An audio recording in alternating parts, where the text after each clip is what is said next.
What's up, movie fans and Netflix bingers? This is the Bros Who Binge podcast. My name is Adam Shubert, and as always, I'm joined by Lyndon Burton.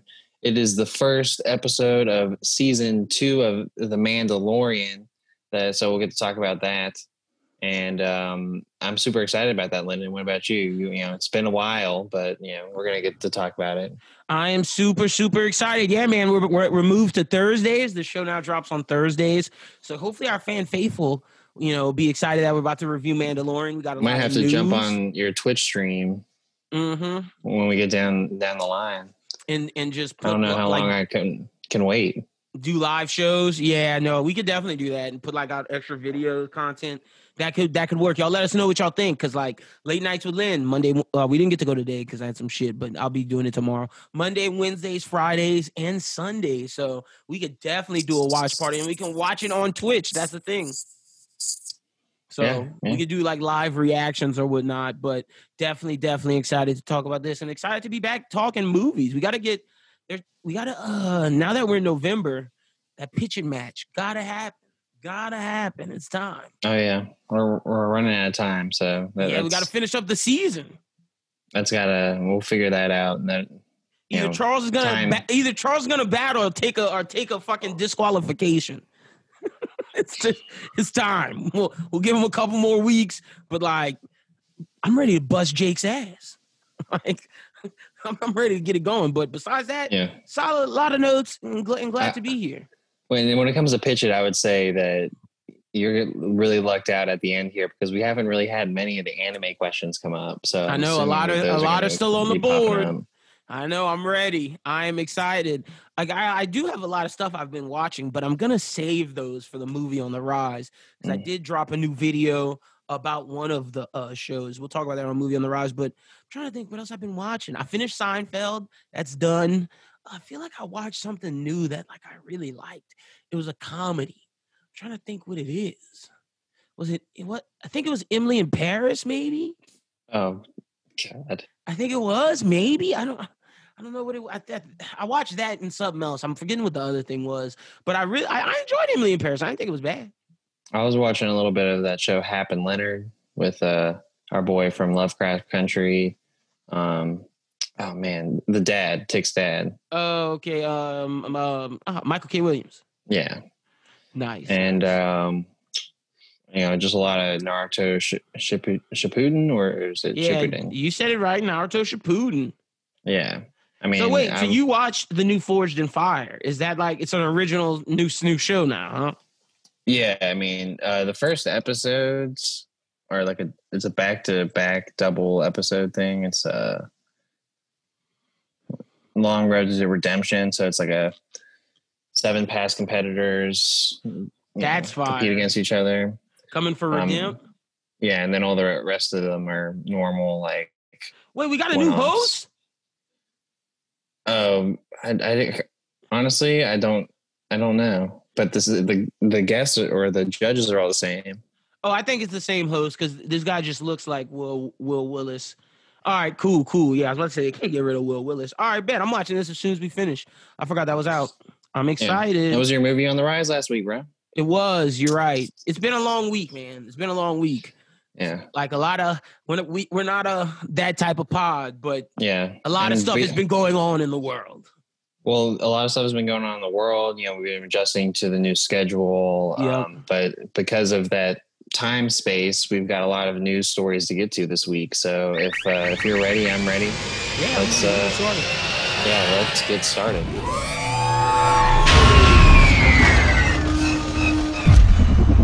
So the big news that came out in the middle of last week was a big Marvel story that Oscar Isaac is going to be the titular character Moon Knight in the Moon Knight series? Yeah, in the series. It's going to be lit. That's big news, because Moon Knight is a very popular character in Marvel. He is this Batman-esque character, but he's got a little bit of mystical to him. Yeah, he got some mystical magic to Egyptian. Yeah, to Egyptian gods.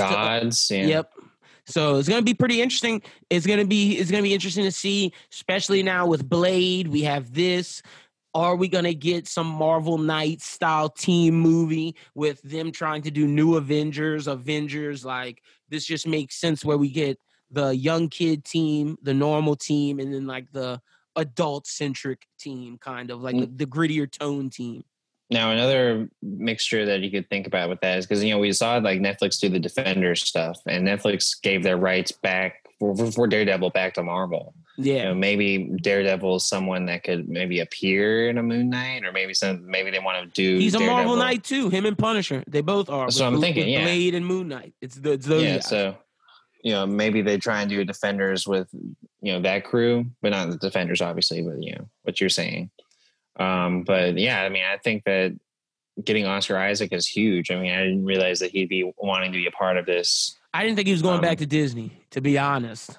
Oh, I thought he would go back to Disney. His character was very well received, honestly. But he was one of those people that was talking shit after.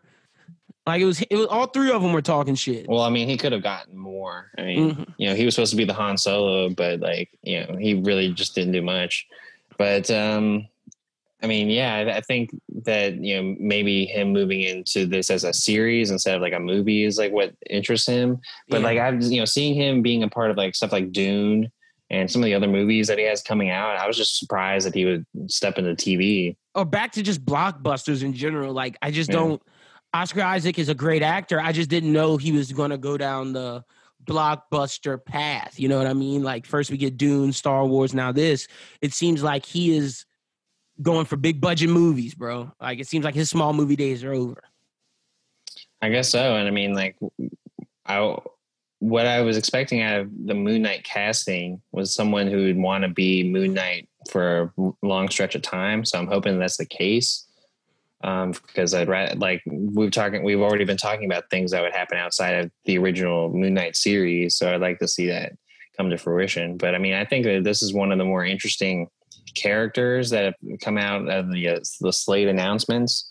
And so, adding Oscar Isaac. One of the better Marvel castings. Like, if we're going to be honest, this is a big deal. Like, this and Jonathan Majors are setting them up with like premier talent. Like, granted, Chris Evans, like Robert Downey Jr. was premier talent, but like at the time when we found out about Chris Evans, Anthony Mackie, Sebastian Stan, Chris Hemsworth, they were all like not necessarily premier talent. You don't start getting the premier till you see like Chadwick Boseman, Brie Larson, and now Oscar Isaac. So it's like, okay, they're really you could stepping even it up.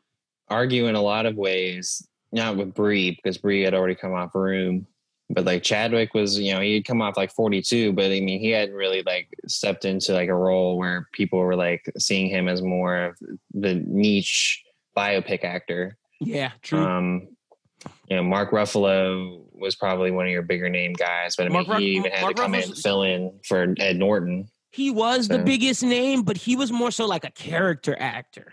And like, I'm trying to like Mark before Hulk. Let me see, because I think he did Zodiac. He did Zodiac, but I'm trying to think of like what else he did. Because the question is, did Hulk blow him up, or was he blown up before Hulk? Because he got Spotlight in 2015, but that's post Hulk. Let me see, and I think Shutter Island was post Hulk. So it would have been post him being Hulk, but pre Avengers. Yeah, it's definitely pre Avengers. Well, no, he wasn't Hulk until Avengers because Edward Norton was in his movie. Okay, so yeah, Mark Ruffalo didn't he do the Hulk before Ed Norton? It was Eric Bana in the original one. No, that was like way old, but there was another Hulk movie. Yeah, that was with Ed Norton. Yeah, that's the MCU one. Yeah, he didn't take over till the Avengers. So yeah, okay, yeah, Mark Ruffalo is probably the biggest actor pre like this Avengers thing. Him and Robert Downey Jr. I'd say were the two, and I guess Benedict Cumberbatch is a pretty big actor too. So like Downey, Cumberbatch, Ruffalo, and Larson are probably like their biggest actors. Sure, and a lot of them have, at least Benedict Cumberbatch has something big coming down the way.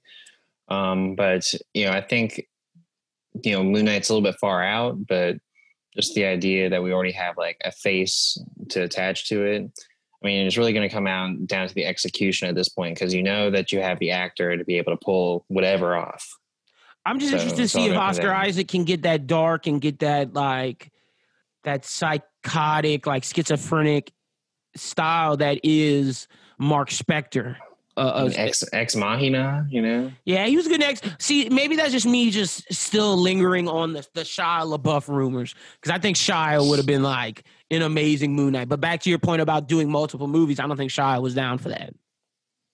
Yeah, I think Shia would be interested in maybe jumping into this. Like, you know, not this and being Moon Knight, this being like the comic book blockbuster movie deal, but like I think he would more want to be you know, the offshoot character or one and done. Yeah, really, like, yeah, one and done. That's what I'm saying. Like, you know, come in for one movie, maybe be the villain, you know, something like that. That's a fact. And so, and like, we could see there's multiple teams that we could see. Oh, he was in the Defenders, so if they want to bring that back, that Marvel Knights is the one I was talking about. Heroes for Hire, along with Luke Cage and Iron Fist. So there's a lot of things they can do to bring this in. He's a expert detective, martial artist, utilizes high tech. So yeah, he's basically like a little mystical Batman. He has moon rings instead of batarangs. That's a fact. I mean, yeah, I think, you know, having the little bit of more of a mystical element to him is going to be what sets him apart in like this new decade of Batman, because you know that you really do have to kind of set yourself apart from Batman this like during this generation. So, you know, I'd be interested to see how it does it. Like I said, you know, Oscar Isaac is going to be able to pull off whatever direction. It's just all going to depend on the direction. Yep. I'm trying to see his other powers. I don't know why they're not giving this to me. I think that, oh, here we go. Got him. So yeah, just to tell everybody a little bit about Moon Knight and what he can do. He has let's see. God damn it. I hate when this shit does this. But basically he has like enhanced strength, enhanced speed, enhanced durability. He's like a super soldier. But he also has like some kind of stealth. Yeah, he has some stealth shit. Yeah. Yeah. So it's gonna be interesting to see how they pull this off. But I'm into it. I'm hyped. So, you know, right. and he has like this glider cloak that can make him fly or whatever. It's gonna be interesting to see how much they use, because, like you said, how is Marvel gonna be different from Batman? Because a lot of his origins and a lot of the way he does things is very Batman-esque. But I'm hyped, man. Now he does have like a little bit of like an edge to him, different than Batman, where it's like borderline Tech Knight with the boys, where it's like he has like some temperamental. Like, he'll kill too. He's bipolar and schizophrenic too. He'll kill. He'll go a little wild. You know, that's a fact. He'll curse. You know, Batman doesn't do that.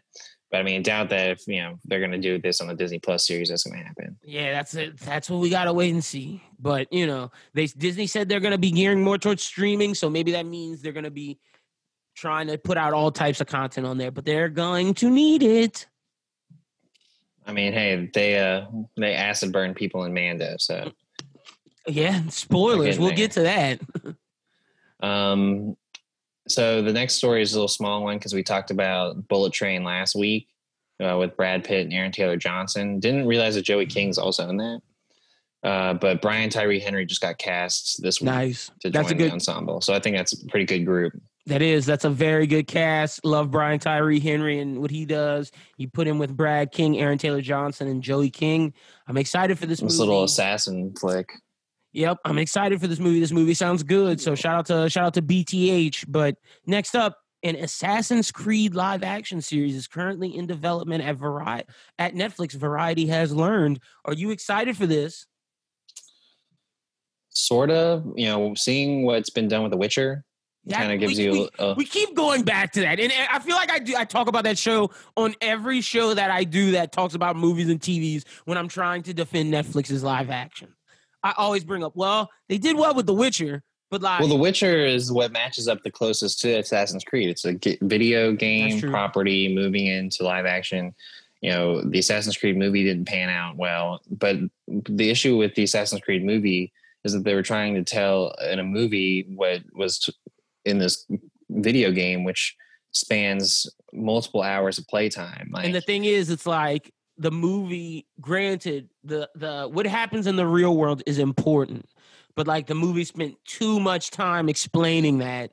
Whereas if a TV show will be able to ease into like understanding that like there's two different backdrops. There's the assassin world where he goes back in time into his conscience of one of his relatives, and then there's the corruption going on with the corporation in the present day. So the question is, how much money are they going to put into it? Because present day is basically Blade Runner looking place, and like the past is the past. So it's like they got to put in a good bit of money to make this look good. But if they do it right, this could be special because Assassin's Creed was always a good story. It was just the execution that was the problem. Personally, what I would like to see them do with it is I would like for them to tell the story of the game in 10 episodes, because assuming that it's going to be 10 or 8. But like, let's say that, you get to season 1 is like that first time, that the Italian stuff. And there's more like that's Assassin's Creed 1, and then you go back for 2 and you deal with Ezio, another Italian, and then you go to 3 and it's the conclusion of the Italian story. Yeah, so maybe like that's what happens in like, let's say the first 3 seasons. And then, eventually once they get down the line, they can do like, the Revolutionary War, Black Flag. The new Viking one that's coming out. They have a lot. Look, there's a lot of source material, and that would be something that'd be interesting to me. But they gotta nail the beginning portion. Like I gotta see blades coming out of this dude. Like, come here and grab him by the neck and hit him with the hidden blade, and then he got to do like the big dive into the hay. Like there's certain things I gotta see. Now I don't know who they would put into this. I kind of want a no name. I don't know if I want a no name, but I don't want like a Cavill. I don't want like someone that. The only person that's kind of a name that I would like, but he's not that big of a name, is Ben Barnes. No, see, that's what I'm saying. Like Ben Barnes is someone that like I could have pictured being other things. Like we talked about him as Batman. He's someone that I think could jump in and carry the role successfully. Like I'm more worried about if you put a no-name actor into the series that really is kind of banking on needing to be successful. Just don't know if like you can rely on that. That's true. That's a good point. Yeah, no, I definitely like Ben Barnes. He looks the part. He has physicality. I think he can pull it off. But Assassin's Creed, we got some more Netflix gaming news later in the rumors, but excited for that. Next up, we got Ty Sheridan, Tom Hardy, Stephen James, Bill Skarsgård, Pete Davidson, Ashton Sanders, Martin Casimir, Moses Arias, and Angus Cloud have been set as the impressive ensemble for the Vietnam movie The Things They Carried, which is based off of an adaptation of Tim O'Brien's acclaimed collection of stories about a platoon of young soldiers in their experiences on the front lines of Vietnam. And I heard about this story, and I was interested when I saw the cast, but the thing that kind of puzzles me is the person that's doing it, the Snow White and the Huntsman director. And Rupert Saunders. It's like, ooh, I don't know about that guy. Yeah, it's a little iffy, but I think, the guys that they're putting into this, Bill Skarsgård, I think is going to be really well suited for a Vietnam movie. Pete Davidson as well. Tom Hardy. I'm sure he's the leader of the crew. Yeah, Ty Sheridan is definitely going to be a young another boy. big one in there. I think Ashton Sanders is good from Moonlight as well. Sure. And then seeing like young guys like Angus Cloud and from Euphoria, who I really liked, come into this. And then seeing Moses Arias from Hannah Montana. I haven't seen that guy in like years. I thought he was like a crackhead. He's just a musician. He's just getting high with Jaden Smith, doing all kind of shrooms and acid all the time. But he's back, man. I'm excited. So like. I thought so. Like I saw a picture. Maybe I'm thinking of what's his name, Mitchell Musso. No, yeah, Mitchell Musso's bad off. Mitchell Musso is bad off.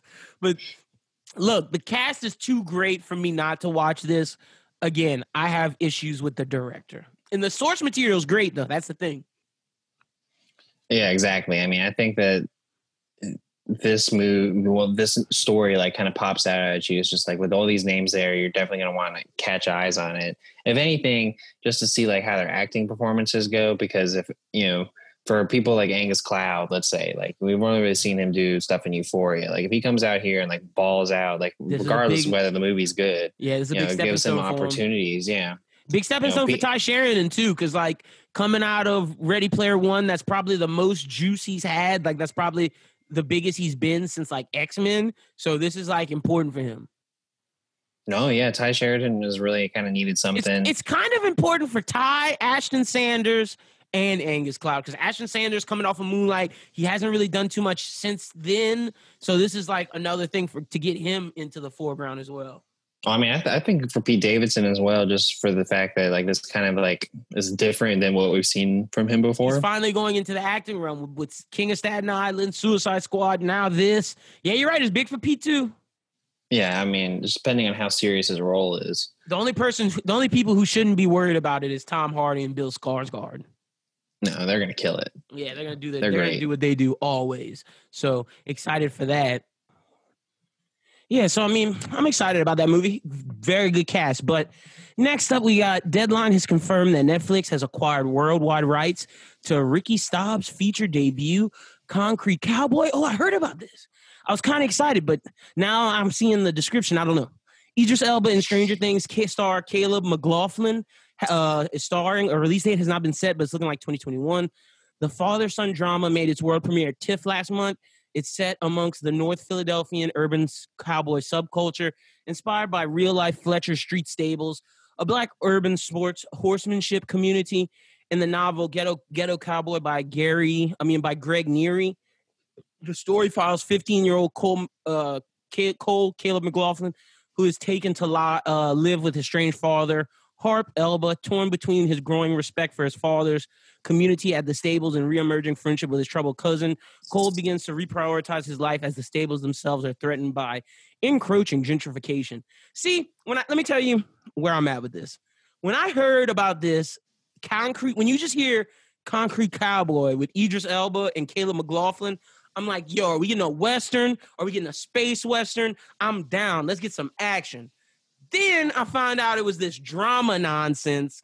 But granted, cool premise, because I know there's definitely horsemanship communities in Louisiana with black people that like go on trail rides, that do all this. So that community does exist, and to learn more about it would be cool, but it just wasn't what I was expecting. Also, Caleb McLaughlin got to stop playing people under 15 years old, because that dude is 18 now. With mustache and goatee, Caleb McLaughlin is now a man. So it's like, bro, I want to see stuff from you. Like, once I found out he was 18, I was like, yo, how old is Finn and Millie and all these peeps? Like, how are Stranger Things going to work this season? Are they going to be in high school? They have to be. Yes.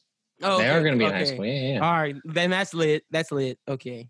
No more hate from this guy about that. But no, I mean, I have confidence in Stranger Things 4, but I completely agree with you with Caleb and playing young characters. When I found out that he was supposed to be playing a 15-year-old in the story, I'm like, isn't that dude like 18? He's like, 18. He just turned 18. And so, he's not one of those people that look like super young, like Gaten Mazzella. Yeah, he looks young. Gaten, and I forget who he plays, and Gaten Matarazzo, he looks super, super young. Like, he could still play a kid. Caleb?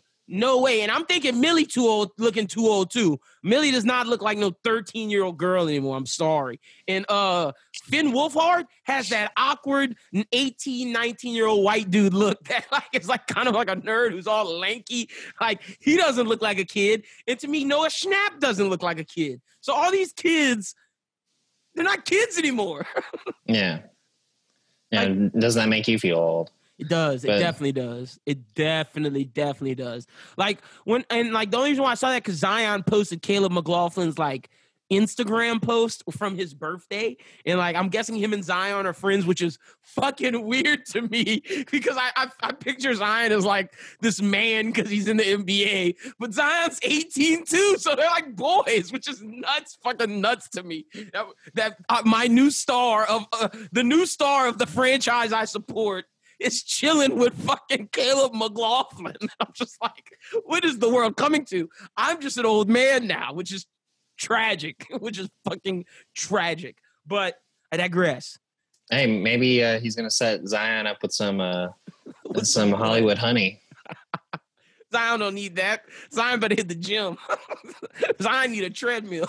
he need to give Zion an elliptical or one of them Pelotons.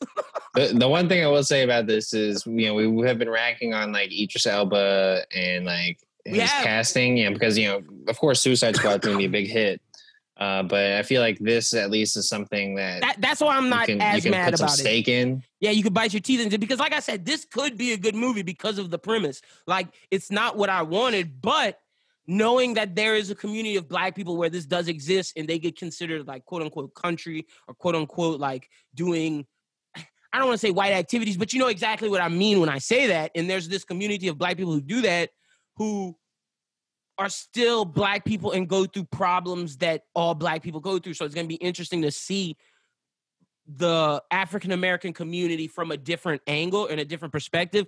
And that's why I think this is important, because we don't get that a lot. It's usually like gang, athlete, musician. Pick your choice. Like, that's what we usually get when it comes to like non-sci-fi action superhero movies. So to see a different perspective, I can't hate on it for that reason. Yeah, I mean, I don't know if it's going to be something that we're going to be like, dying to review on Bros Who Binge, but I'll watch it. It could be, a movie that gets strongly considered. I wouldn't say like in the award circuit, but just like, I'd say a well-liked movie. Could be Oscar bait, because like when I saw the picture of them riding on a horse, it could be. But like, do I think Caleb McLaughlin's at that point in his career? I don't know. So it's like, they got a lot to prove to me with this one. Yeah, and it's this guy Ricky Stopp's directorial debut. So yeah, there's a lot of ifs with this. There's definitely a lot of ifs, but the picture looks good, like of Idris and Caleb both riding on that horse. That's what I think has been helping spearhead some like hype for it, is like the name Concrete Cowboy, Idris Elba, and any Stranger Things person, Caleb. Yeah. Is bound to get some headlines. Who is more annoying as an actor? Not to cut you off. Who is more annoying in real life? I got 3 young actors that are fucking annoying. Caleb McLaughlin, number 1. That little kid from Blackish, Miles Brown, who's always at all the All-Star games. Playing in the celebrity games. He's just all over the NBA. I don't know if this is hate. Might be hate, but like, kid's annoying. And then, I'm sorry, I might be the only person who thinks this is hilarious. But what's that girl's name, bro? Who's like fucking everywhere? I can't get it. But those two, and Finn Wolfhard's fucking annoying too. Are you talking about that girl Demi that like is always up on Daily Mail? Like, Demi is wearing a bikini in this location, and everyone's like, "Who the fuck is Demi?" No, not Demi Malby. I know who that is. I'm gonna remember the girl. But yo, those two dudes are fucking annoying. But maybe this will change my opinion of Caleb, because like, I want to see him. I want to see him win. Well, this is like really the first time I've seen him do anything outside of Stranger Things. Well, he's done some like, hold on, because I think I've. Well, I mean, I'm just saying like personally, like what I've seen. I got you. Because I'm trying to think. I think I've seen. Oh yeah, he was in the New Edition movie. I saw him in. That's why he was annoying. Shit, he was in the New Edition movie. That's why he was annoying, because all of him in that entire New Edition cast kept acting like New Edition for like 10 months after the movie was out. And we were like, what the fuck? The real life guys are alive, you fucks. But yes, he was in the New Edition movie, which I enjoyed. I thought he did a good job in that. Oh yeah, we watched that together, dude. It was good. And I think that's it. Good. Yeah, that's the only shit he's in besides an animation movie that I didn't see called Final Space. Me and you both didn't watch Dora. And he was in High Flying Bird. Oh, wait, what? Dora the Explorer? Yeah, you watched Dora the Lost City of Gold? Yeah, I watched that. I don't remember him being in it. Oh, well, he's in it. At least that's what they said. Let me see. News to me. He was like at the bottom. He's Tico. If you remember that shit. Yeah, so, but all right, Caleb, this is leading to adult-like stuff, so this could be cool. But all right, next up we got Netflix has acquired the worldwide rights to the thriller Born to Be Murdered, starring John David Washington and Alicia Vikander. Hype. Will release the film in 2021. Born to Be Murdered is set in Athens and the Piraeus region of Greece, where a vacationing couple played by Washington and Vikander fall into a trap fall trap to a violent conspiracy with tragic consequences. Right up my alley. See, JDW got the right agent, baby. Let me just applaud my guy JDW. That's why he's my favorite actor today. My guy went and did Tenet, then said, you know what? I'm gonna hit my Marriage Story with Zendaya that I filmed during COVID, and now I'm about to drop this thriller, conspiracy, Zodiac 7, that lane. I'm hyped. I don't know, man. I love it's it. Netflix. So pump the brakes a little bit. But see, I just believe in JDW, man. I do. So I gotta. And the thing is, even though Robert Pattinson was in some questionable Netflix movies, he always killed it. Sure. No, I mean, I think and The King was good. I don't think The King was questionable. The King was fucking good, but Devil All the Time was questionable. But he killed it. Yeah, I think John David Washington. When he's building up his career, he's done these movies that have been up for Oscars. Tenet is his blockbuster. We're still waiting to see what Klansman was the first one. Like that's what I'm saying. Like it was break Oscar. out his name, and then his TV show was Ballers. Mm-hmm. And so I feel like this is a love flick. One of his most. He's like, I'm going to make myself accessible to the audience and do a Netflix thing with Alicia Vikander, and we're going to do like this thriller, kind of show a different side, but also something that's going to get a lot of eyes. Basically, this is good for Alicia Vikander too, because after Tomb Raider, her name was Ice Cold. Ice Cold. Like if Alicia Vikander had the juice that she had after Ex Machina, she'd have been Catwoman, bro. Let's be honest with ourselves. Alicia Vikander would have been in DC or Marvel by now, but her name got ice cold. She did Tomb Raider, and it's even icier. Like, what came after Ex Machina? Because Alicia Vikander Danish was like girl. She was like a Oscar the Man from U.N.C.L.E. She was an Oscar-nominated actress. All right, what came after? Hold on. Oh, the Danish Girl. Yeah, that's pretty big. Man from U.N.C.L.E. That's my I think that movie doesn't get enough love. That movie's good. But Jason Bourne she was in, which was, eh. But then she did shit like, oh no, this was before. Never mind. Oh, she's gonna be in the Green Knight. Ooh. Well, see, yeah, but that's what I'm saying. Her name, Tomb Raider made her name Ice Cold. So it's like, okay, Green Knight. Okay, this JDW. She's getting back to like putting good shit out. Yeah, I mean, I'm excited to see what they do with that.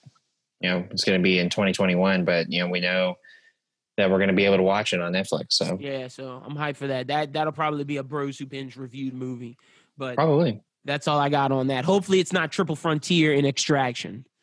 Yeah, probably. Yeah. Gosh, Triple Frontier made me so mad, bro. Like I was talking about that the other day with somebody. Like when you hear Ben Affleck, Oscar Isaac, who else was in that fucking movie? They had one other dude that was like, "Yo, this shit is nuts." Oh, here we go. When you hear Ben Affleck, Oscar Isaac, Pedro Pascal, Charlie Hunnam, and Garrett Hunlin, you don't think that's gonna be fire? Like, come on, fam. They let me down big time. Big time. Jeez. Not that I felt more betrayed by that movie than I did Extraction. Because I had hopes for that movie. But that's all I got on that stuff. Yeah, the next story we got is a reboot of Tiny Toon Adventures. I think it's been talked about before, but HBO Max has officially ordered it. Well, that's probably because of all the Animaniacs shit. I know HBO Max kicking themselves that they don't have Animaniacs. Facts. The new series is going to be titled Tiny Toons Looniversity. The half-hour animated show will feature characters from the original series, which aired in the early 90s.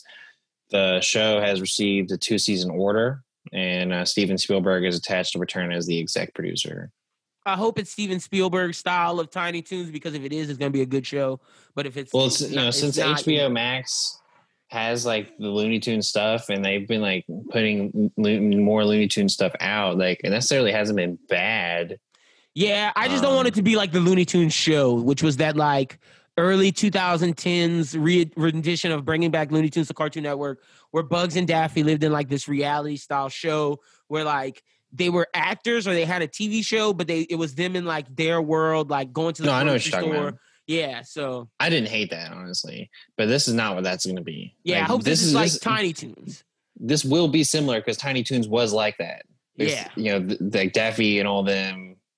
Tiny were the Toons was like, teachers. it felt awesome because it was like Animaniac style, what I just said. But what I just said wasn't like, it didn't go there with like pop culture references. What I just said was like very catered to a children's audience, where Tiny Toons and Animaniacs are catered to everyone. Because there's something in there for everyone.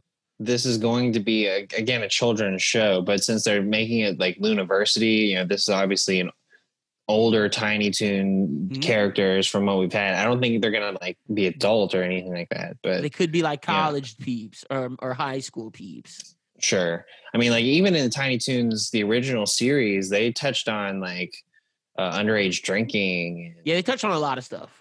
So like I don't know what they want to bring in with all this, but like I could see them being like what we've been saying, like a little bit more like with the Animaniacs. Get a little bit more out there. No, I'm hyped for this. I'm not upset about this at all. I love the Tiny Toon show. Oh, and let me say this. I am so scared for what's about to happen to Crunchyroll, Adult Swim, and all of this, because AT&T sold Crunchyroll to Sony for $1 billion, or like maybe a little bit more. So I don't know what's going to happen with the Adult Swim Crunchyroll partnership, how we were getting this Blade Runner anime. I don't know what's going to happen to all this HBO Max stuff that was being made. Hopefully we get it. I don't know what Sony's going to do with it, but I just wanted to throw that up there since we mentioned HBO Max, because that is news, and we didn't talk about that on the last anime talk. So that is pretty important. So, we will keep y'all up to date on what's going on with that as I learn more, because I don't know if they're going to separate Crunchyroll from VRV. I don't know if VRV is going to exist anymore because Sony has the Funimation app. Are they going to fuse the two? What are they going to do? Like, what goes on in the intellectual property realm? Like, what about the stuff that was being made? Like, is that Blade Runner series scrapped now because they're no longer with Adult Swim? Like, I have a lot of questions, but we have to just wait and see, because the deal's not 100% final. They're doing that stuff where it's like got to go through the processes and whatnot. But as I know more, I'll let you know. But HBO Max, man, sad to see them lose that, because they were trying to stamp it anime, but that was an AT&T decision. I don't know if that was an HBO Max decision. Yeah, HBO Max is slowly but surely making their way into the streaming wars. They are, and they have good content. I want to see them win, because like they were the first that was like creator friendly, I guess you would say, where it's like, and granted, I'm talking more of the HBO banner, where they were giving good content out with good quality stars who became actors that we knew. And when you hear them getting a streaming service, I wanted to see that trickle down into DC, into Adult Swim, into Toonami, into like all the properties that I love, into Looney Tunes, and like all the stuff that it does. And so I think some of it has, because we see things like Peacemaker with James Gunn being, I think that's going to be very HBO-esque, but it's like, what's going to happen with things like the Green Lantern series that's very CW-esque? Like, where's the quality control going to come? But Brennan Thwaites said Titan Season 3 was going to be, is an improvement, and an improvement. Like, if Season 2 was better than Season 1, but they still didn't hit the mark, he said that fans will be thoroughly, thoroughly surprised. And this is my favorite season so far. So we're going to have to wait and see. I mean, it's heavy Bat Family, so I'm already excited for it. That's what, and see, I don't think we talked about that. Just because I'm on a roll. I think Titan Season 3 is going to be great. Like, I think they wasted Deathstroke. I think me and you both agree on that. But when you get things like Barbara Gordon as Commissioner Gordon, you're going to get Scarecrow working in Arkham Asylum. You're going to get Red Hood, like, and the Titans are in Gotham. Like, yeah, it opens up so much potential. And the Titans Gotham looked good because we saw it in Season 1. I'm just interested to see what happens with Blackfire, with like Superboy. With Superboy, yes, with Beast Boy. Like, is he still relegated to the back? Like, true. A lot of questions. Yeah. A lot of questions. I would really like to see kind of the Superboy Beast Boy buddy up and like do something, because I just feel like they're not going to be very involved in this whole Bat Family centric season. They need to do a spin-off. I feel like they're going to be like off doing like the Blackfire stuff. Maybe I don't know. They need to do a spin-off of Tim Drake. Let Tim Drake go with Beast Boy, Connor, and I guess you would have to put Starfire in that show as the adult with Raven. I guess you would. And then make that like a Young Justice show, and then have Titans become the Nightwing show. Like, that's what they just need to do. They just need to cut their losses. Like, after this, Last Titans, now we're going to get Young Justice live action and Nightwing. I think that would be Nightwing. That's all we want. I think that'd be bomb.com. I would like a Young Justice with Tim Drake led, with Beast Boy, Raven, Starfire. Now they're like an actual team. You know what I would like? I would like Young Justice new season. That's what I would like. Hopefully that comes this year. They've been clowning. I don't care about live action. They've been clowning. I definitely need a new season of that. That's a good point. But anyway, going back to the stories, there was something that caught my eye, and the story that came up is that Matt Damon is going to cameo in a new Steven Soderbergh film that was announced in September. Leo film? No, this doesn't have Leo in it. It doesn't? The film is called No Sudden Move, and I don't know how it slipped under our radar, but the cast is Don Cheadle, Benicio del Toro, David Harbour, Amy Seimetz, John Hamm, Ray Liotta, Kieran Culkin, Brendan Fraser, Noah Jupe from Honey Boy, Bill Duke, Frankie Shaw, and Julia Fox, who was in Uncut Gems. The film is set in 1955 Detroit and centers on a group of small-time criminals who are hired to steal what they think is a simple document. When their plan goes horribly wrong, their search for who hired them and for what the ultimate purpose was weaves them through all echelons of the race-torn, rapidly changing city. This is going to be fire. Steven Soderbergh, see this, and that's why I asked if it's the Leo film, because Steven Soderbergh's putting out this film and another film that stars Leo, Meryl Streep, Timothée Chalamet, Jonah Hill, Cate Blanchett, Ariana Grande, Kid Cudi, Matthew Perry. Like, he has 2 movies that are coming out, and that was going to be with Netflix and Adam McKay.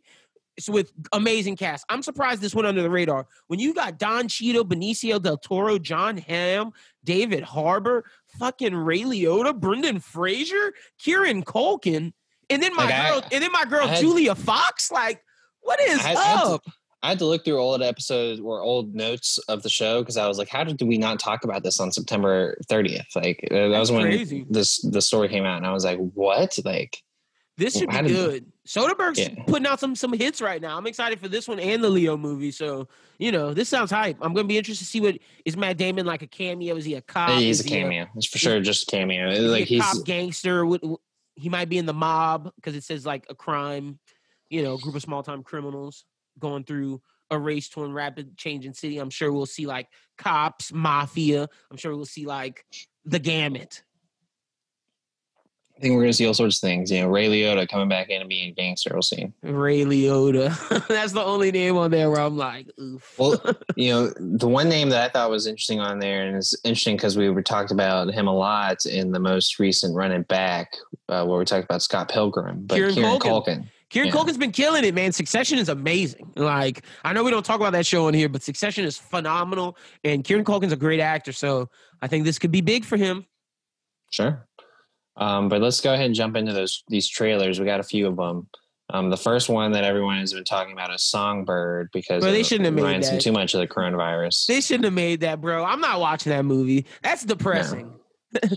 It's very depressing and also supposed to be like a thriller, but it looks too goofy to be a thriller. It's like what KJ Apa just riding around town on a bike, like trying to stop things from happening. And he's immune. Like, bro, we're in this right now, bro. I don't need to know about a movie about this. Like, granted, you're right. The coronavirus will affect films, like be in movies and stuff. You called this last episode, but like, it's too early to do something like this. Talking about COVID-23, like Michael Bay clowning. Like, this is some clown shit. Like, people are dying left and right. Like, that's nothing we should just joke about right now.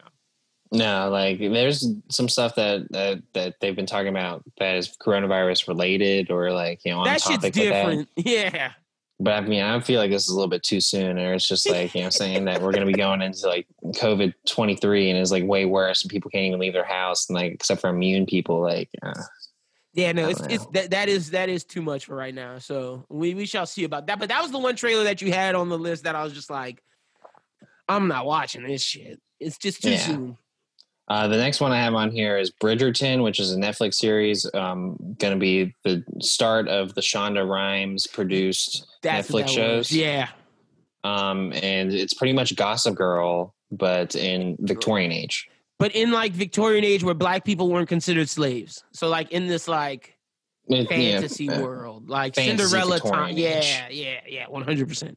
But cool, man. Shondaland, that's what the production's called. It's called. And is that a shot? Like, is that a shot at Disneyland? Because she didn't. No, because she's of the been ticket calling story. it Shondaland forever. Okay, whew. I was about to say, is that a shot? Because no, she didn't get those tickets, and we talked about that last week. Her universe is called Shondaland. That's okay. Her connected universe, but obviously this wouldn't be connected to the other stuff since it's supposed to be, back in time. Yeah. But bringing back the Gossip Girl concept into this this new Netflix show, I think this is going to be really successful. It's going to be one that everyone's going to be talking about. Yeah, girlfriends worldwide are going to make their boyfriends watch this. For sure. But I actually think it's kind of interesting. I like Shonda Rhimes and everything that she's done. Even when I watch stuff that I'm like, oh, I'm not going to like this. I'm like, oh. I didn't think I was going to like Grey's Anatomy, but it's a good show. Same. Exactly. That's the first one I think of. The next one is The Stand-In, which is Drew Barrymore and Drew Barrymore. I thought that this actually looked good. We've talked about comedies last week about how we're looking for new comedy movies, and this gives me Palm Springs vibe. This gives me a modern. It just gives me it's like The Prince and the Pauper. But I feel like it has that modern comedy sheen on it. I feel like this is gonna be funny. I don't know why. I just did. I liked the trailer. I thought I thought it looked really interesting. At first, I didn't realize that was also Drew Barrymore who was playing the stand-in. Took me a while. But I think that the whole concept of here's Drew Barrymore as a different, well, not herself, but a comedic actress, and going to rehab, and then she's like, oh, you know what, I'm gonna make my stand-in go to rehab. When that happened, I was like, oh, I'm gonna like this is hilarious. Yeah, that was funny. It gave me vibes of that Adam Sandler movie, the Judd Apatow Adam Sandler movie with Seth Rogen in it, where Seth Rogen's his assistant and he's a comedian, and it gave me vibes. Oh, that sad movie. Yeah, where Adam Sandler's dying of cancer, and then he finds out he's not, and it just gave me vibes of that when I heard the rehab thing. But the stand-in's a different switch to it. So I think, like you said, when she made him go, I was like, oh my gosh, you're going to rehab for this lady? And then she's like, let me do your press screening, and they're like, sure. We love this new. And then they love the new Drew. So or Candy Black, whatever her name is. Candy Black, yeah, I think that's what it is. I'll definitely watch this. This is something I'm interested in. Yeah, I saw this pop up and I was like, what is this? And then I watched it and I was pleasantly surprised. I'm more interested in this than some of the other shit we're about to talk about. I'm excited about it. But the next one is Stardust. And Stardust is your David Bowie biopic. Oh, this one looked good. This is not what I was talking about. Yeah, this also looks pretty good. Johnny Flynn is playing David Bowie. I was wondering who that was. Johnny Flynn, most notably for me, is in the Netflix series Lovesick, which is pretty much like a British How I Met Your Mother. And, we've seen the success of the biopics for Elton John and Freddie Mercury. And I think it's good that they went with a name that's not well known, because even though Edgerton and Rami Malek are known, I think David Bowie's such an icon. Not saying that Freddie Mercury and Elton John are, no, don't get that twisted, but just Elton John's a bigger icon than David Bowie. You think he is? Put that out there. Yes. Oh my God, yes. Ziggy Stardust? I don't know. Elton John is one of Elton John is upper echelon of I put Ziggy Stardust with John Lennon, McCartney, Michael, Prince. Ziggy Stardust is in that category. I don't know how you don't put Elton John in there. Am I hating? Is that hate? I think you're hating. Is that hate? Oh, is that hate? Damn. All right. I might need to rephrase that. I need to might need to rethink that. But I mean, they're definitely in the same vein. That's why they're both getting biopic movies, and this one's going to be even more a serious biopic take than the predecessors that I mentioned. And that's why I'm excited that's not a name that's well known, so we can believe it's David Bowie. Yeah. So I wasn't too keen on Stardust until I saw this trailer, and now I really want to watch it. Same. The next one is the story I was talking about that I'm not really So the next one's Midnight Sky, and apparently Lyndon doesn't like it, but I actually think that is a pretty interesting concept for a Netflix movie. I mean, like, Looks like we're an talking Inception, and not an Inception. Looks like an Interstellar. Interstellar. Well, it's similar. It's kind of an Interstellar rip, like but Interstellar and Ad Astra fuse. I don't know if you. I think you never watched Ad Astra because I told you not to because it was fucking trash. But how many times do I have to come on this show and say I'm tired of seeing our Earth not be able to function? We're going into space to find a new Earth, and it's not super sci-fi. It's super realistic. But in this time, our Earth is uninhabitable, and there's these two people who are only left on our Earth have to find a signal to contact the astronauts off in space, saving the world and trying to find the new Earth. Don't buy it. And it sucks because I want to see George Clooney succeed because I was excited to see George Clooney in this. But George Clooney needs to stop doing space movies. He saw Gravity worked and he was like, oh, let me do Midnight Sky. I'm pretty sure his movie between Gravity and this was another space movie. George Clooney got to stay out of space. Let me see. Hold on. I'm pretty sure. Let me see. I think he's actually behind the camera with this too. He's with the team? George Clooney with the team?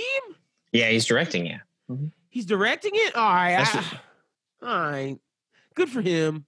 I'm not mad at him because he's directing it, but let me just rattle off some of George Clooney's movies.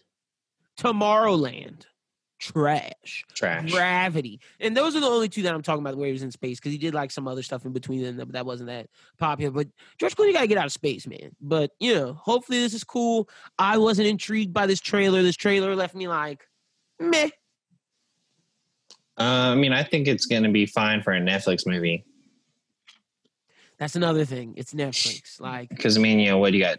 George Clooney, Kyle Chandler, Felicity Jones, David Oyelowo, that's how you say his name. All those are actors that I have some respect for. So, I'm interested in seeing it. We'll see how it pans out. Yeah, we just gotta see. The next one felt like a Kingsman ripoff. Let's just keep going down the list. But I was intrigued by Alex Rider. Yeah, Alex Rider. It's going to be on IMDb TV, and at the end of the trailer, it also said it would be on Amazon Prime, available that's to watch. So that's where I feel like I have a little bit of faith in this. Is that if Amazon's going to put it on their streaming, then obviously there's got to be some stuff to it. Pretty much the concept is this teenager gets drafted into MI6 to do some kind of mission. Yeah, because they killed his uncle. Yeah. So, I think based off a book series too?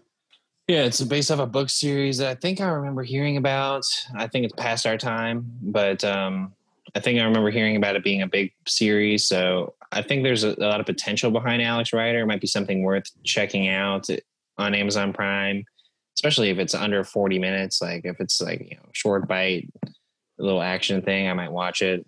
I'll give it a shot. Like I said, the thing that most impressed me, Bridgerton, Stand-In, and Stardust. Those three were the Stand-In is probably the one that I'm circling at the moment. That completely surprised me. That's a fact. Yeah. But let's get into the rumor mill. Yes, the rumor mill. So we got some rumors for y'all. This is just take these with a grain of salt. These are things that we're hearing in the streets. So Bobby Herbeck, writer of the original 1990s Teen Titans Ninja Mutant Turtles movie, and producer Kim Dawson are looking to do a true sequel to the original trilogy. That's the one where they're looking crazy, where the turtles are looking nuts, but good on them. I'll maybe watch it. Obviously they'd be able to do it a little bit better, but I think that they got to keep it that way. I think out of the Teenage Mutant Ninja Turtle stuff, that I like the old one the best. I like the Stephen Amell ones. Nah, I don't think I like the Stephen Amell ones. No, so where they look like Transformers. Yeah, so I like that, and those are puppets pretty much. Teenage Mutant Ninja Turtles just works best animated. They should just give us an adult anime version where it's super serious, and then give the kid version. I think that's where Teenage Mutant Ninja Turtles needs to go with its core audience. But This cool. I doubt it gets it rolling. I don't know if it will. Next up, we got DC Black Lightning movie in development as well. I wonder if this is going to tie to Static Shock. That's just like opening thoughts. Are they going to keep it separate? Is this going to give us Batman and the Outsiders? Like, where are we going with this? Like, I'm down for a Black Lightning movie, but what separates it from Static is my question. Like, which makes me care about this? Like, Static, I'm going to care about because it's a teen that is a coming of age story. Pretty much Spider-Man, Miles Morales without the web slinging, because Miles Morales has electricity powers. Pretty similar character with his own set of villains. He has his own Sinister Six type deal. So it's going to be good for DC to get that off. But, like, what's going to make me want to go see Black Lightning? Black Lightning, I think, since it's already got the TV series, they're going to set it apart as itself as part of, like, the extended universe. Like, you know, maybe it finds a way to be in, like, the Batman realm. Like, maybe it's something that gets put back in time sort of thing. Like, depending on what the whole thing with Batman is. And the Flash is really going to, like, change everything on its head. But, you know, I would love to see Black Lightning, Batman and the Outsiders. Like, Batman sets up this team. And I'd love to see that. But Robert Pattinson got to get some years on his belt before we get to that. And now we have Black Lightning. What about, is that a John Dave Washington potential casting? I think I'd like that. Damn, would I like that more than Green Lantern? That's tough. Damn, I think I'd like Green Lantern. I think I'd like Green Lantern more, but like Jefferson would be fire for JD Dubs. That seems like that's a Michael B. Jordan role. Let me just throw that. Like, he's circling one. He's gonna get him one. That seems like that's him. Maybe. Or John Boyega. That also seems like that's him. Now, John Boyega, I could see that that could be a good role for him, honestly. Look, I'm just saying. The next rumor we have is Feige wants a majority female Avengers team. The boys already made fun of these peeps for what they've been doing with Girls Can too. I thought the boys executed it well. Like, they tried to like shoehorn in some like just a clickbait. Well, I heard and that stuff they wanted to do more stuff of like a girl team up, and like the thing about that is sure, I think that you could do that, but don't make force feed it. Yeah, like I think like you can organically make that work, especially with like what you're building with, you know, Kate Bishop. Don't promote it as like, She-Hulk, Miss Marvel. Exactly, but don't promote this as like, oh yeah, we're doing the Girls Avengers. Like, no, like let this be its own thing, stand in. DC didn't promote Wonder Woman as like, oh yeah, this is the girl Superman.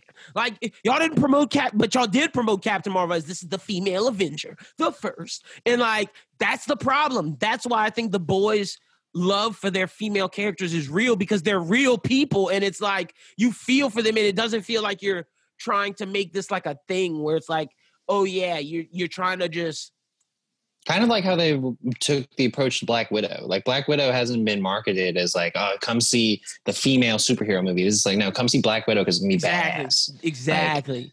Exactly. Like, we should want to go see these people because they're badass, and it's like that's what I want. That's what I want from this. Not to where it's like feels. But I see how they can organically make this work.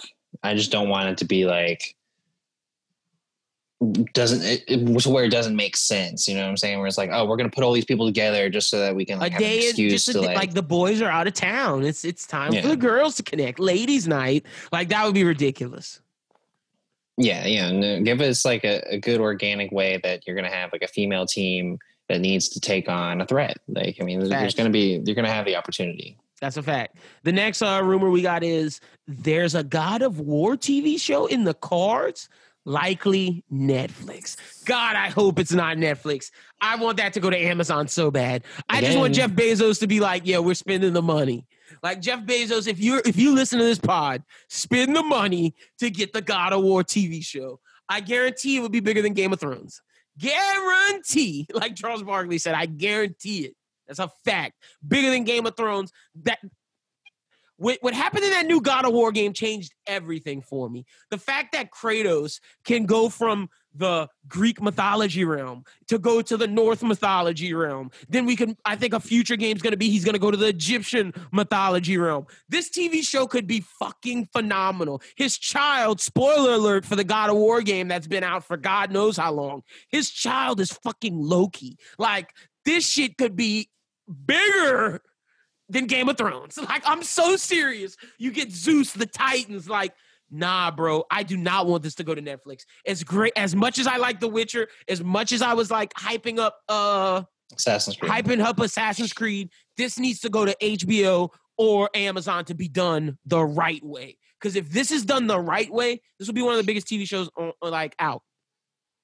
Yeah, I mean, I think it's these. I think the television people are now starting to realize like how big a stock like this generation has in the video games, and like, making a play to use these video games that are pretty much cinematic in themselves and putting them on the big screen or the small screen. So, okay. And this should be a TV show. This should not be a movie. Yeah, I mean, obviously, Netflix is kind of jumping on that, and they're the only people who have shown that they can do it in a way that makes them popular. And they're the only people who've been successful with video game properties. Movies haven't worked, and like they're the ones who's killing it. And you got to remember, they're also adding in that Resident Evil stuff too. True, that is true. So I mean, they're just adding all the video game stuff at this point. So like, if you're Amazon or even Hulu or HBO, you need something like this. You got to get something like this to get on. And this is a big name to where it's like this should go to them, because I'm pretty sure HBO has Last of Us. Like, I'm pretty sure that's coming. Yes, and like. This is Last of Us. This is Last of Us caliber. So it's like this should go to HBO or Amazon. Yeah.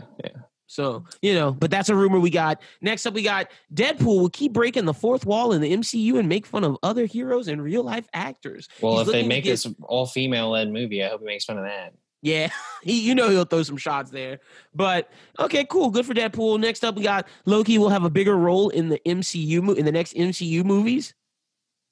Interesting. Thought that guy was done, but we're gonna see him come back. Tom Hiddleston, bro. You should try to get out of what this. Happened in the Endgame. He's survived. Well, they're gonna go get another. No, everything happened pre-snap. He was pre-snap. They're going to get another time, like the different time one. That one's gonna go out of time in order. The one that we saw in when Cap and Tony went back to post Avengers movie 1. That Loki's gonna go into the multiverse. Okay. Yeah, so that's how he's back. Yeah, I mean, I can see that, and then also you got the new Thor movie. So, yep, that's a fact. I mean, there's definitely spots where he's gonna be popped in. I mean, he's gonna have his own series. Yeah, that's a fact. Let's be honest. The next rumor we got is now with Moon Knight, Oscar Isaac is open to return to Star Wars, and they want him, and they've had some talks. How would you like to see Poe Dameron come back? Or is this like Finn, where it's like... This kind of goes into the books, and we'll talk about the books when we talk about Mando. But if you adapt the Poe Dameron that's been in the comics, in the books, there's some great stories out there about him. And he is a very important character in those realms, because he carries a lot of more weight than he was given in the movies. So if they wanted to explore a series with him, it's possible that would work. I'd more be interested in seeing a different actor take up the Poe Dameron role and do like a young Poe. So, I mean, that'd be something I'd be interested in. But Oscar Isaac returning to be Poe is just for him being Oscar Isaac. It just doesn't seem like it's a good move for him. That's why when I heard this rumor and we were talking about it earlier, I feel like he's trying to just be the blockbuster guy. He's making that fatty. It's possible. If you're going to do Oscar Isaac for a Poe thing, I think the safest route it would be to stay animated, because he has done that with Resistance, and Resistance isn't a bad show, honestly. It's not Rebels and Clone Wars, but it's not bad. It's not bad.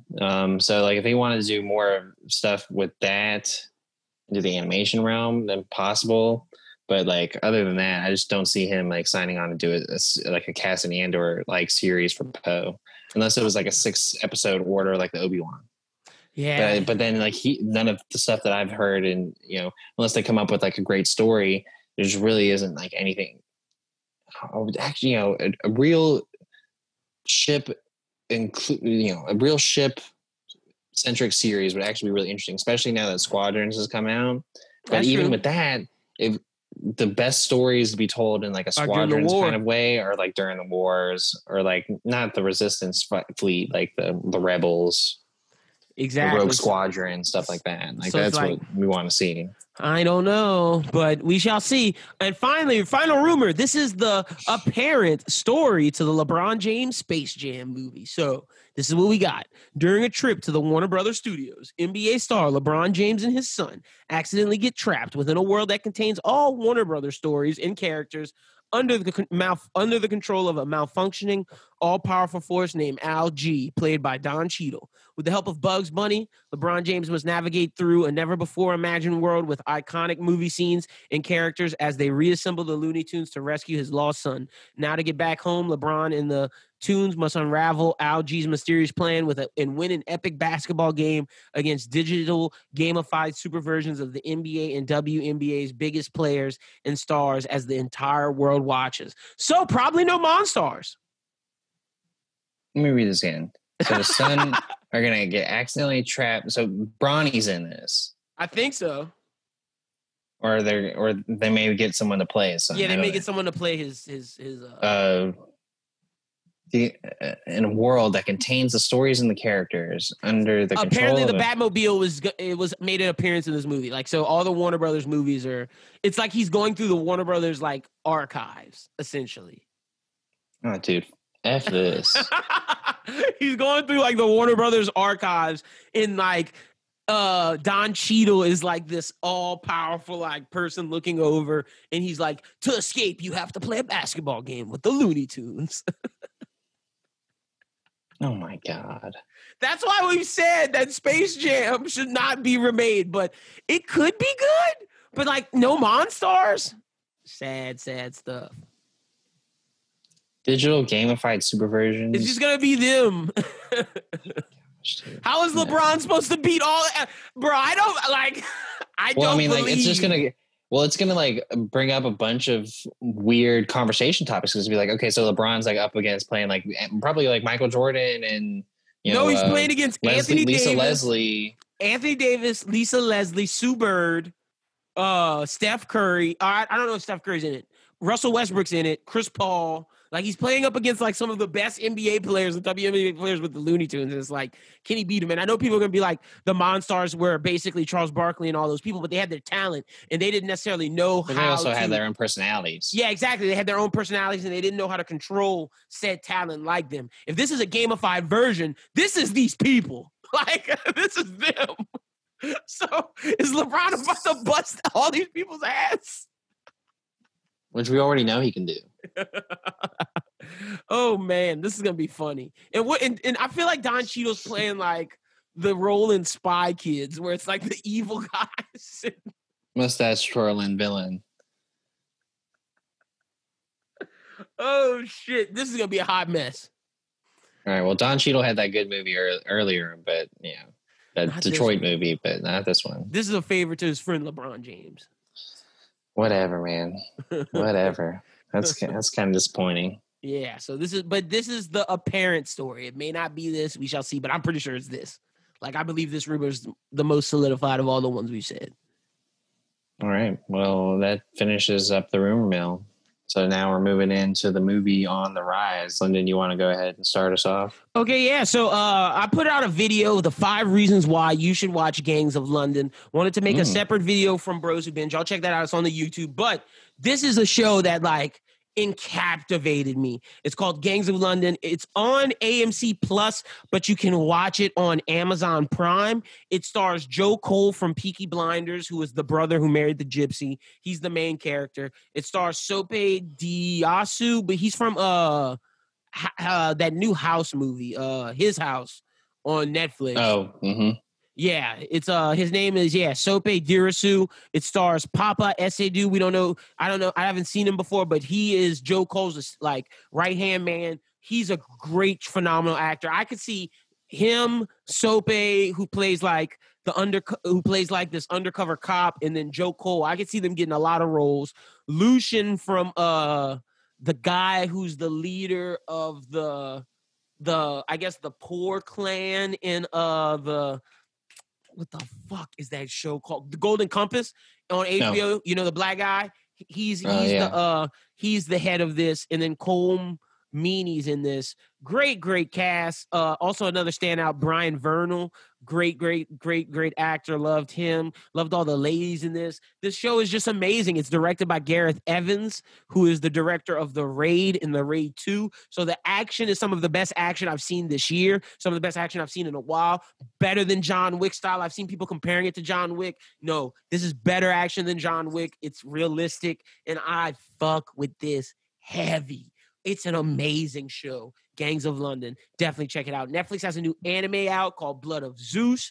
I think I told y'all about this last week. If I didn't, it's the new show where it's Zeus's child who should be called Hercules, but they do not call him Hercules in the show. His name is Heron, which pisses me off. That's the one thing about the show that just pisses me off constantly. But it's basically the story of Hercules, and these titans are coming to destroy the earth, and Hercules and Heron in this Amazonian Alexia have to defeat them because Zeus and Hera are going back and forth because they have beef, because Hera's pissed that Zeus had a kid out of wedlock. And Zeus is a super douche in this. Zeus is like, yeah, I fucked that bitch. Well, say what, Nick? Say what? Like, Zeus is a douche, bro. Zeus is super douchey in this. And this show is great. Like, this anime on Netflix is pretty damn great. Both Gangs of London and Blood of Zeus are like my two favorite shows right now. And then Rick and Morty season 4 is on Hulu. So check that out. Those are all good ones. For me, I didn't really have anything for real. A lot of the good stuff is going to be on our next one, because there's good stuff coming in November, but it's just not this week. But Tremors Shrieker Island is on Netflix right now. I watched it yesterday. Was it good? And I'm a fan of this. I'm a fan of Tremors through and through. Like the original movie Tremors with Kevin Bacon is like, I would rate it in my top 100 best movies ever. Like, it's phenomenal movie. It's supposed to be a horror movie, but it's just more funny than anything else. And then Tremors gets a little bit more bombastic, and as it continues with like some obscurity, it becomes more so now like a sci-fi movie, like a Sharknado deal, like something like that. And it kind of has that same feel in this Netflix movie. But it's got Burt Gummer, who is a recurring character, and it kind of does a good job with his story if you're a fan of the series of Tremors. And then it also has John Heder in it from Napoleon Dynamite. Oh, so cool. I haven't seen that dude in a while, so I thought it was interesting to see him on there. That's funny. Okay. That more than anything makes me want to check this out. So cool. John Heder. Lit. All right. Bro, did you see that Thomas Middleditch has a CBS show? What is that about? Plan B. It comes out this week. I didn't want. Are we gonna watch this? No, because that's why I didn't put it on Movie on the Rise. It looks like, what is completely terrible. I had so much high hopes for Thomas Middleditch. Like what he did with Middleditch and Swartz, and just like that was good. Silicon Valley. I'm like, why are you going to CBS? Why? Oh, man. Chasing that check? Chasing that network check? I don't know. Ian Cedric, the entertainer, man, they'll be on the same night. And Schmidt, like, I want Schmidt to leave the neighborhood. Like, Schmidt, to me, from New Girl, is too good of a comedy actor to just be on CBS. Or at least get a better comedy show. Like, go to HBO, do a comedy, or go to Netflix. But maybe Schmidt's style of comedy fits more so on network television. The laugh track sitcoms are just, you're losing it. Like, a lot of the best sitcoms that are out now, and you even throw Schitt's Creek into it, it's they don't have laugh tracks anymore. It's kind of a dying breed. Yeah, that's a fact. Seinfeld, obviously was the peak, but that shit's amazing. But like, I don't think Plan B is about to be some Seinfeld caliber shit with Thomas Middleditch and this random blonde lady. Like, yeah, so this is like her first thing out of Broadway for her. So good for her, but good for her, but yeah. Upsetting whatever. For Thomas Middleditch, but all right. Let's get to Mando. Schubert, what'd you think of episode 1? Might have been the best one. Damn, you think?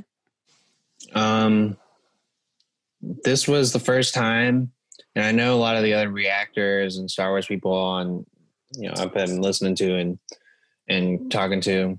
We all kind of feel the same way. It's the first time where we felt as a Star Wars fan in the new age that they have listened to us. Mm. Because, taking Cobb Vanth, an obscure character from an interlude chapter of a Legends book, well, not technically canon book. Yeah, Aftermath. And putting him in the Mandalorian series and making it to a point where I feel like people who aren't, I'd say putting Timothy Olyphant in the role like helps non-fans understand like this, who this guy is.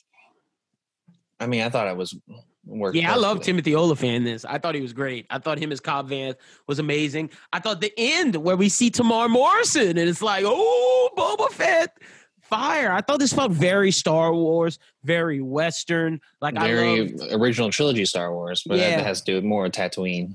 I love just seeing the Mando go in the beginning to like Timothy Olyphant. He's talking to the bartender. Timothy walks in and he's like, yo, why don't you sit down? And he's like, I need that arm. And he's like, oh, I guess it's going to have to be a fight then. Like, and they were about to just duel. And I was like, yes, let's go. But then it goes good, the bad, the ugly, where they're going to duel. But it's like, nah, we got to go on this mission. And then I love them going on the mission to kill the dragon or whatever. With Crate dragon. Yeah, the crate dragon. Which is another huge nod to the Star Wars fans. We'll get through that as we go through the episode because, like, I know I've been, I've been going through the Easter eggs with it and listening to all the stuff. But so the episode starts off, and the first little thing that you don't really come to realize until the end credits is that John Leguizamo is the guy who plays the alien, the one-eyed alien. Oh, okay.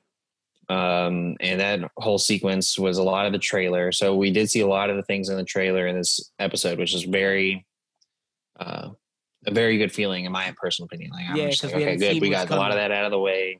We don't know what's coming. And I really liked that opening sequence with the fight. I did too. You get a lot of different Star Wars aliens that you haven't seen before, or not before, but in a long time. Like some of the people he's fighting are actually Darth Maul's species. Oh, okay. The two people fighting are the Gamorrean guards from Return of the Jedi. So we're not, love the Batman move by Mando to pull up John Leguizamo's character by the Arkham Knight him and hang him up by the light post and then let the dogs eat him. Thought that was fire. Yeah, he's like, you won't die by my hand. He's like, I didn't say you were going to die. And then the lights cut off. I thought that was badass Mando, badass bounty hunter. Just great. This man with no name. Yeah, of course, the baby Yoda stuff with him, like closing the thing. You can definitely tell that Baby Yoda understands the environment that he's in. Yeah, he knows what's up now. Like, it's like, all right, I know I'm with this killer, but this killer won't kill me. But I got to protect myself when this killer's doing his thug thizzle because I don't know what's going to happen to us. And so we kind of find out the whole entire plot of the beginning of this season is that he's going to seek out other Mandalorians in order to help him on his path to help find the child to reach Jedi. Use their networks of communication with like what they know to find this. Well, obviously that network of communication isn't too strong if you can't find any. Yeah, that's a fact. But so John Leguizamo's character sends him to Tatooine. A lot of people would complain, going back to Tatooine, but I thought it was tight. They've made every even the time when they went to Tatooine in the last season, they made it seem fresh. It's a good way to tie in the old with the new. Was that pod that Cobb Vanth drove, his bike, was that from Anakin's pod racing, or is that like it was just like a pod racing thing? I think it was pieced together. The main part that everyone's saying reminds them of Anakin's is like front, the yellow part in the front. Yeah. So like I can see where he pieced together other pod pieces, and you got to remember that in episode 1, his pod gets sold, so it's not like Anakin owns it after that. True. Just floating around the world. That is true. That's too much looking into it, but it definitely gave me vibes of like just episode 1, like nice. The whole entire idea that he made a speeder out of a pod racing engine is dope. That is fire. So dope. Cobb Vanth, such a great character. Want to see more of him. Yes. We get into the hangar. Amy Stairs' character comes back. You kind of see Like you see a little bit of Mando's growth with like him with the droids now. Okay, with the droids, but that's because of what happened with IG. IG, and the first bit of Easter egg here is the droid who shows them the map. The R5 unit is the R5 who had the bad motivator in the first ever movie. I thought when that he was the getting one sold by the Jawas that Luke didn't want. Yeah. And people can be like, oh, it could be any R5 unit, but like they actually have the oil stain marks from where the bad motivator was. It's actually Look at you intense. with this knowledge. That's fire. So, I didn't catch that first watch, credit second watch. And, of course, the Star Wars Explained genius of Alex Damon and pointing that out to me. I was like, damn oil spot. It's the exact same spot as where it would happen to. So, I mean, you can't just like, oh, it's just an oil spot. And they made his point to zoom in on it. But anyway, so he goes to Mos Pelgo. And, the whole him riding in on his speeder, all the people like that. Reminiscence of total Anakin 2. Western vibes, reminiscence of Anakin in episode 2, where he's going to kill the people who got his mom. Like, just loved all of that. It reminded me of Trigon, like just Vash the Stampede rolling through the desert, or Spike in his like swordfish flying through the skies. Just loved all of that. Yeah, rolling into the town. We mentioned the scene in the bar at the saloon, which enters in the Krayt Dragon. And now they have to go on that mission. So they go seek out the lair of the Krayt Dragon, and they end up coming across the Sand People. Yeah. First interesting note of the Sand People, we've seen the interactions between the Mandalorian and the Sand People in prior episode. And with sign language, they actually a lot of the things that they used in the Sand People sign language is actual BSL, not ASL. It's British Sign Language. Oh, okay. They actually brought in actual deaf actors to play the Sand People to be able to have proper usage of. Oh, that's cool. The sign language, which was very cool, in this Jon Favreau directed episode. But on the way, even before they encounter the Sand People, you find out Cobb Vanth's origins. You find out like that everything wasn't peaceful for everybody after the end of the second Death Star. And he has to fight the mining companies off. Comes across the armor from Jawas. So you can only assume that the Jawas maybe took it from the Sarlacc pit. In the Sarlacc pit or whatever. And then he goes back and completely just kills them all. He's just like taking bullet shots, like just not even moving, just like standing there. Just, pop, pop, pop. Yeah, because he has the Beskar. Yeah, the Beskar, exactly. And then he goes out there, and some people have been comparing it to like Jon Favreau's Iron Man shot, where like the guys are going away and then Iron Man blasts them. But like that was super cool. But that's my first. Are we sure that Cobb Vanth could figure that out? I was kind of like, yeah. How did he know? Did Boba Fett's armor just do that? Like, how did he know what buttons to press? Exactly. Or what? Like, and are we sure that he can find a refill for that thing because he uses it later on? Yeah, that's a fact. So that if he can find a refill, maybe the Jawas, but like. That makes me think, like, how did he know, first off? Was he doing test runs? And if he did he accidentally hit a button, fired it off, then had to get another one, thus doing the mission? A lot of questions behind that. But I just suspend my disbelief with that. Yeah. Just let that one go. But the encounter with the Sand People is really interesting because they come across a common goal. This is really the first time that in Star Wars you really kind of see the Sand People as humans, which really very reminiscent to Dune. The Dune, let me tell you, the Dune storyline is simply this. It's Timothy Chalamet's character, Duke Leto and Paul Atreides and their whole race partnering with the Fremens to go fight the other organization. Mandalorian and Timothy Olyphant's group partner with the Sand People to go kill the Krayt Dragon. Very Dune-esque. Very true. But yeah, like I was saying, like it's the first time you really humanize the Sand People because we've seen them get slaughtered before. They kind of seem like savages. You even go into mentioning that, but the subtleties that they use with the sand people, or that Favreau does in his direction. When the same people are entering the town, they go single file, which is to hide their numbers. It's been mentioned in the previous movie. So, everything that was with them has been true to form, but we've just learned even more about them through this series. And I think it's really interesting that they've taken a character, like even the Jawas too. Like, I feel like we've learned a lot more about the cultures of these side alien races of Tatooine that we've known for a long time, but never really known. Yeah, that's a fact. So that was all really cool. They come up with the plan to destroy the Krayt Dragon. They go to get it done and executed. The fun little scene before that though is they try and sacrifice the bantha and he eats the Tusken Raider. Yeah, she was fire. That was a good moment. I loved how at first it didn't work, and then like Mando has to think on his feet, and he's just holding the monster, holding like the little cow looking thing. Bantha, Come on, the bantha, and they like the sand thing eats him, and he goes inside, and I'm just like, oh, they're pulling a classic inside the worm, the beast, and the thing's about to explode. And it didn't explode quite yet. Sure enough, he did like some electricity shit. He flew out, then blew it up. Yeah.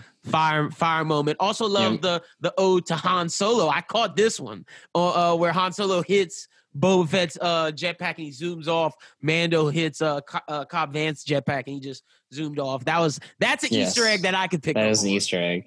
So so their battle. Well, one thing that they mentioned also is that the Krayt Dragon can eat a Sarlacc pit. That's something that is very notable when we eat a Sarlacc. That's why the pit was empty. Yeah, so that's why the pit was empty to begin with. And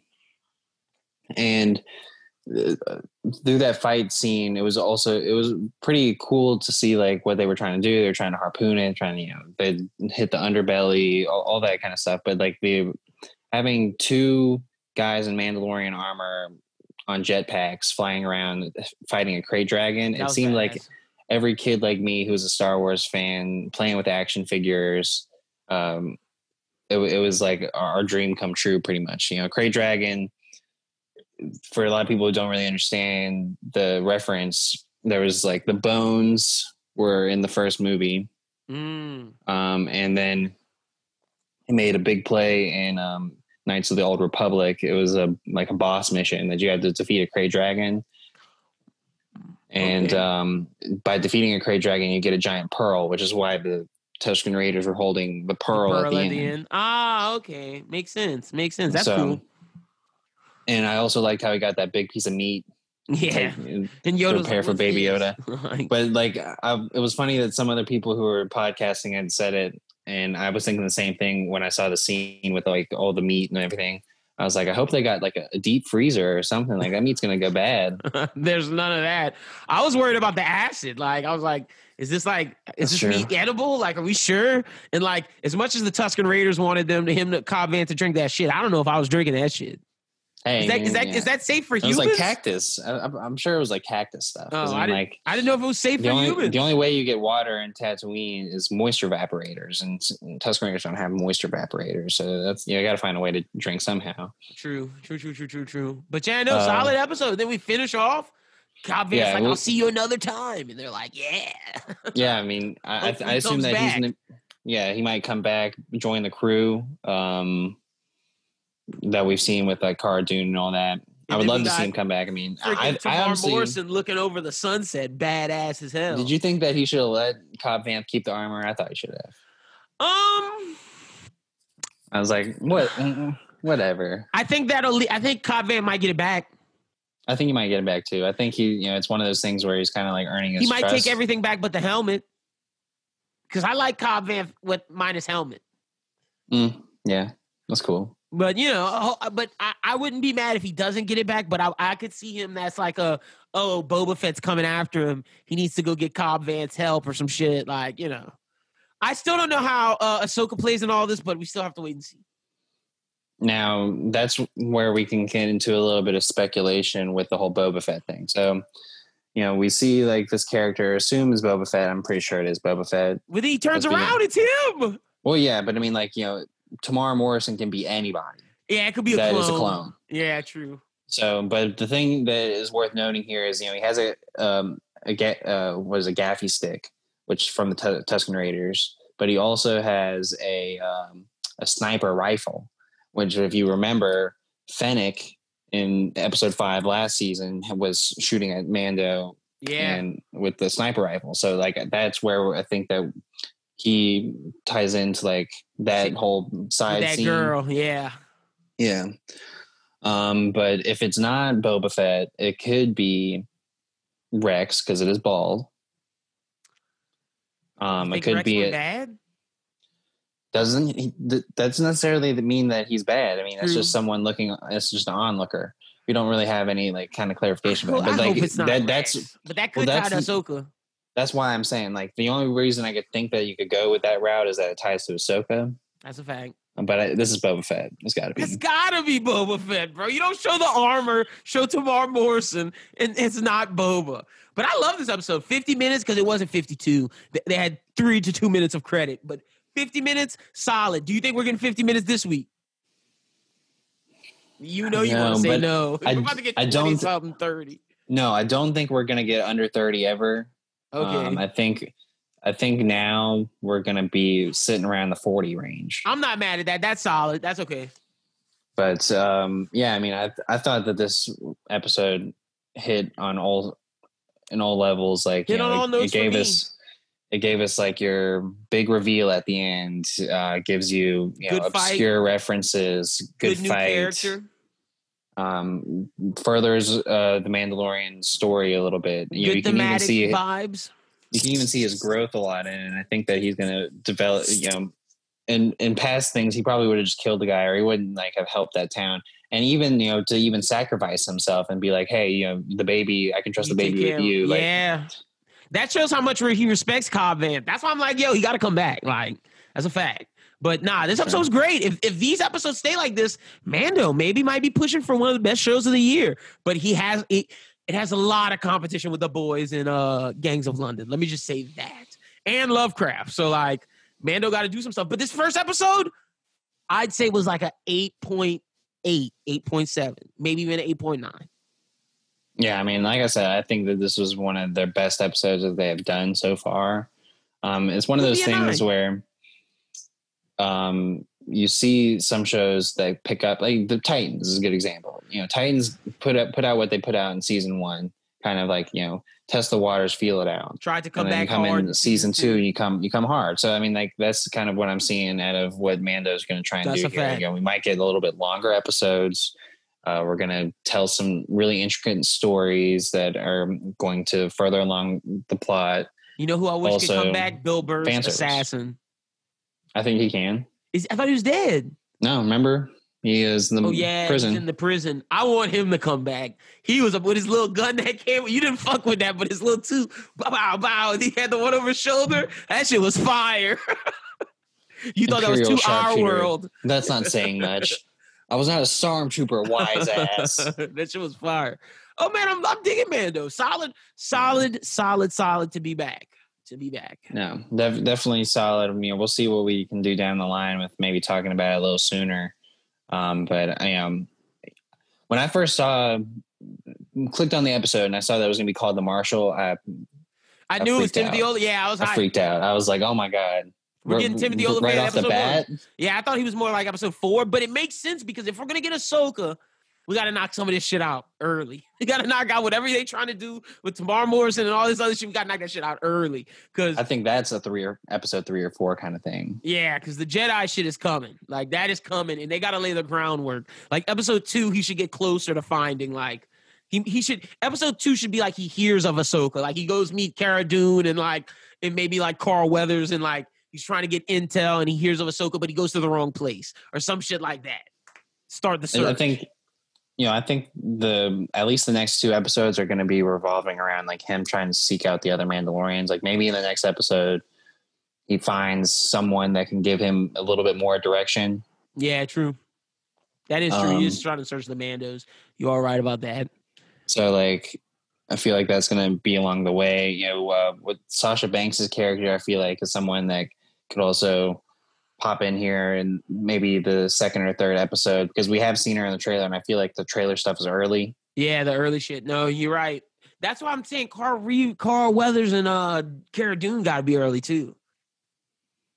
I'm thinking 3. I don't think they're going to be back this week, because I still think he's like doing his little solo mission right now. So like, I feel like, but he doesn't know where to go to find Mandos now. So he has to hit up some of his contacts, and that's a contact. That's true. He and can't find he's not going to go to the armorer because he doesn't know where she is. Well, eventually he's going to come across Katie Sackhoff. That's true too, Bo-Katan. So yeah, I feel like that's going to be something to do with that, kind of culminating to find the main. That might be once he finds them. I feel like that's when he finds them. That's like the whole. But I feel like that's who's going to introduce him to Ahsoka. Oh, good point. That's interesting. That is interesting because especially because of the Clone Wars stuff, how she did the Mando thing. I mean, Ahsoka knows Bo-Katan. Yeah, true. Interesting. I'm hyped. I'm ready for episode 2, man. I'm hyped. I also think that Bo-Katan coming in, she's going to be like, okay, well, I'll give you the information, but you have to help me get the Darksaber from Moff Gideon. Yo, that's a good call. I could definitely see that happening. Like, yo, we got to get this from Moff Gideon. Like, we got to get this back to our people, and he could get it. Like, he'll be the wielder. Like, because he could be because he wins it. I'm hyped. This season has a lot of stuff I'm looking forward to. But yeah, that kind of wraps things up for our Mandalorian conversation. You know, there's definitely gonna be more to talk about. I just wish that they kind of gave you like a sneak peek into the next week so that we could have a little bit more of what we were going to speculate on. But yeah, as we can progress, there's going to be less and less that we can assume is going to happen. So be able to narrow that down. But I'm super excited about this show, man. It's been a long time. Yep. So you guys can follow me at LinBWT, follow BrosWhoThink at BrosWhoThink. Be sure to check out my 5 reasons why you should watch Gangs of London on the YouTube. Be sure to subscribe to the YouTube. There's a new Bros Who Think out now. There'll be a new one again out on Monday and a new anime talk out on Tuesday. Trying to remember this new schedule, but stay up to date by following the Bros Who Think Twitter to know everything that's coming down the pipeline. But yeah, man, glad to be back. Late Nights with Lynn. Check it out. By the time you guys hear it, it'll be happening today at 7, and then on Friday. Don't know the Friday time yet, but it'll be happening Friday. Probably if Shubert comes on, we could talk some Mando, bro. It's possible. Do a little watch party. I need a guest for Friday.